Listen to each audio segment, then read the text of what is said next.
In 1882, America did something it had never done before. It banned an entire nationality from entering the country. Not because of a crime they had committed, but simply because of who they were. Yet these were the same people America had once desperately needed. They built railroads through mountains, worked the mines, and helped build the American West. Then the economy collapsed, fear turned into anger, and anger turned into a demand. The Chinese must go. San Francisco Bay, the spring of 1882. A ship sits in quarantine, its hold filled with men who have already survived one of the most brutal border crossing systems ever constructed. They are Chinese laborers, merchants, students, wives separated from husbands for years, about to become the first people in American history barred from entry based on who they were. This is the story of the Chinese Exclusion Act of 1882, a law so consequential its architecture would be borrowed and expanded for decades. To understand this, we go back to a moment when Chinese immigrants were desperately wanted labor. In 1848, gold was discovered at Sutter's Mill in California. Within a year, the territory was flooded with prospectors from every corner of the earth. Among them, thousands of Chinese men from Guangdong province, a region devastated by the Taiping Rebellion. Poverty, famine, and war pushed young men to seek fortune abroad. California, which they called Gamsan, the Gold Mountain, promised wealth to save entire families. By 1852, more than 20,000 Chinese immigrants had arrived in California.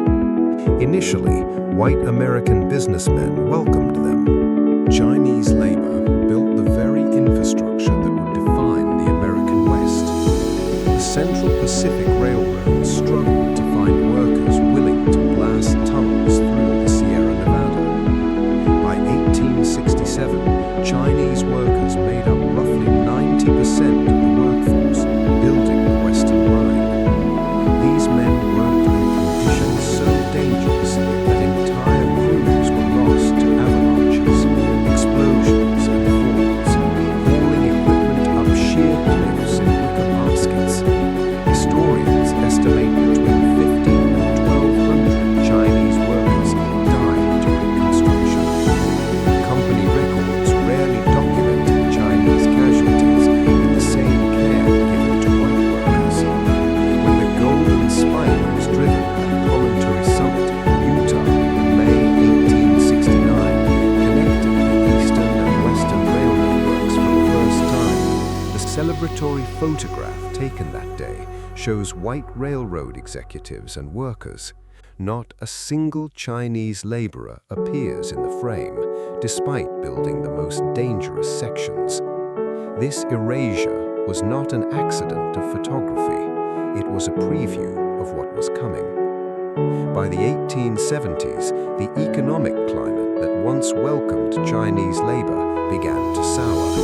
The Panic of 1873 triggered a depression that lasted nearly 6 years.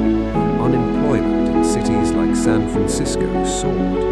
White workers began to organize around the argument that Chinese laborers were stealing jobs. A charismatic Irish immigrant named Dennis Kearney rose to prominence leading the Working Men's Party.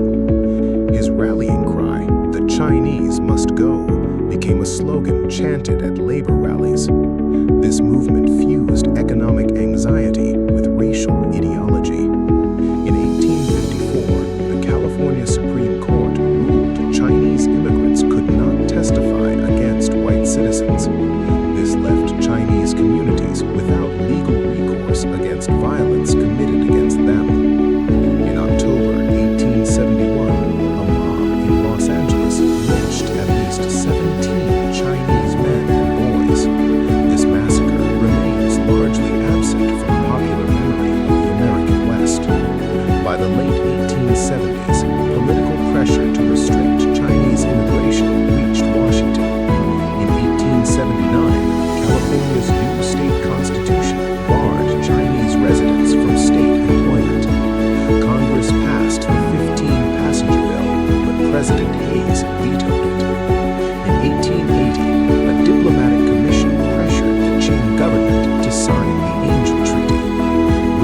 treaty amendments secured, Congress now had the legal opening it needed. On May 6, 1882, the Chinese Exclusion Act became the law of the United States.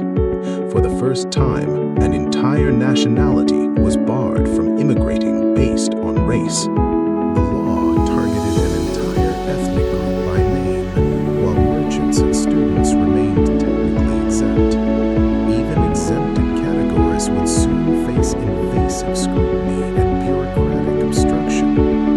Laborers who left to visit family feared they would never be allowed back. The Statue of Liberty would be dedicated in 1886, welcoming the tired and the poor. Most Americans did not see this as a contradiction at all. Customs officials at ports of entry were granted enormous discretionary power. A Chinese merchant might possess legitimate documentation and still face rejection. The law's 10-year suspension expired in 1892, and Congress passed the Geary Act instead. The Geary Act required Chinese residents to carry a certificate of residence at all times. This document required testimony from a credible white witness attesting to their legal status. The Chinese Six Companies organized resistance, encouraging mass refusal to register. The Supreme Court ruled in Fong Yu Ting versus United States, delivering a devastating verdict. Justice David Brewer warned this compared to state surveillance in autocratic regimes. This doctrine still shapes how the United States treats immigrants of every nationality today. In Rock Springs, Wyoming, on September 2, 1885, tensions exploded into violence. Chinese miners had been hired partly because they would work for lower wages. An armed mob of white miners descended on the town's Chinese quarter. The mob burned homes and shot fleeing residents. At least 28 Chinese miners were dead by the time the violence ended. Federal troops were eventually deployed to restore order, but no one was ever convicted. Throughout the mid-1880s, towns forcibly removed their Chinese populations through arson and violence. In Tacoma, city leaders organized what became known as the Tacoma method. Chinese residents were marched at gunpoint to the train station. Homes and businesses in Tacoma's Chinese quarter were looted and burned to the ground. The phrase, the Tacoma method, spread to other Pacific Northwest towns. Seattle attempted a similar expulsion in February 1886. Hundreds of Chinese residents were forced from their homes and put on ships bound for San Francisco. The Chinese population, which reached approximately 105,000 by 1880, began a steady decline. Elderly bachelors who had come decades earlier died without being able to bring wives. The Page Act of 1875 had specifically targeted Chinese women, barring their entry. Wong Kim Ark was born in San Francisco in 1873 to Chinese immigrant parents. He was, by the 14th Amendment, an American citizen born on American soil, a provision originally crafted to secure citizenship for formerly enslaved Black Americans. In 1890, Wong traveled to China to visit his parents who had returned there permanently. Upon his return journey, he was readmitted without incident. In 1895, after another visit, immigration officials refused to let him disembark. He was detained aboard the steamship for months while his case wound through the courts. A young man effectively imprisoned on a boat in the harbor of the city where he was born. The case United States v. Wong Kim Ark reached the Supreme Court in 1898. Solicitor General Holmes Conrad argued children of Chinese immigrants should not receive citizenship. Conrad argued that Chinese subjects could never fully transfer allegiance to the United States. This would have created a permanent hereditary class of American-born people denied citizenship. On March 28, 1898, the Supreme Court rejected the government's argument, 6-2. The 14th Amendment Citizenship Clause applied to virtually anyone born on American soil. Justice Horace Gray grounded the decision in centuries of English common law tradition. The ruling secured Wong Kim Ark's citizenship and that of tens of thousands of others. A legal victory won through the persistence of one young man defending a right already promised. The Wong Kim Ark ruling did nothing to reopen the doors that exclusion had sealed for laborers. In the early morning of April 18, 1906, a massive earthquake struck San Francisco. Fires raged for 3 days, destroying roughly 80% of the city. Nearly all of the Municipal Hall of Records was destroyed, including immigration documentation. With official records reduced to ash, it became impossible to verify who had been born in the United States. This gave rise to what historians now call the Paper Sons system. Established Chinese American men began claiming children fathered during visits to China. A market emerged selling these fabricated immigration slots to young men in China. Young men had to memorize elaborate family histories and village details to pass interrogation. They faced interrogations in Angel Island that could last hours or even days. Questions probed minute details of village geography, family relationships, and household arrangements. The Angel Island Immigration Station operated from 1910 to 1940 as the primary gateway for Chinese immigrants. Unlike Ellis Island, Angel Island was designed explicitly for prolonged detention and interrogation.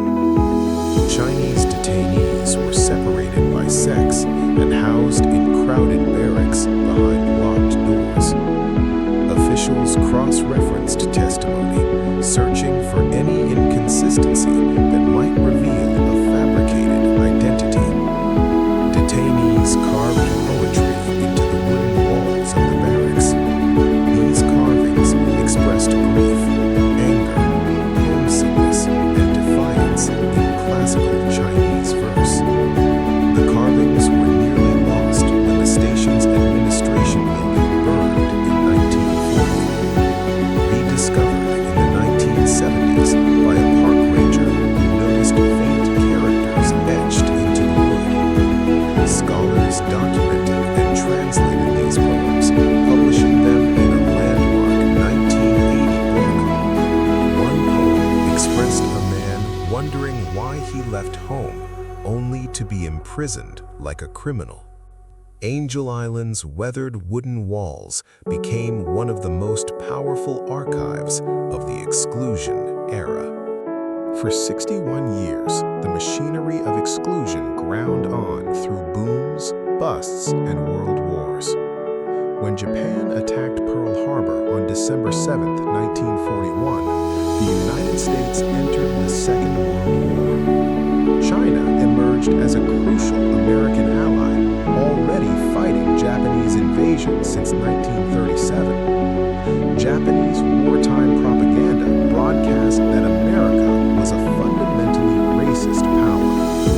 Eleanor Roosevelt grew increasingly vocal about fighting fascism abroad while maintaining racial exclusion at home. The law had become a genuine strategic liability in a war fought over racial ideology.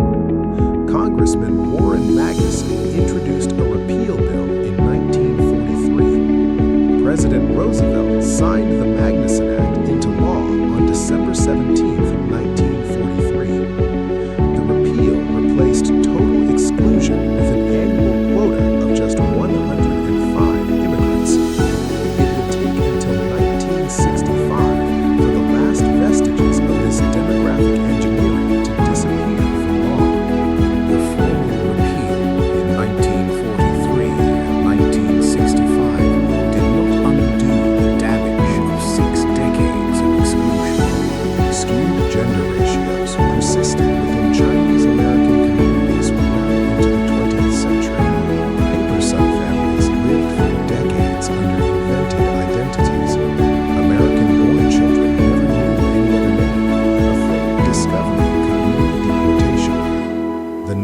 1865 Act offered a limited amnesty program known as the Confession Program. Many who had lived under assumed names for decades chose never to come forward at all. The plenary power doctrine, established in Fong Yu Ting, became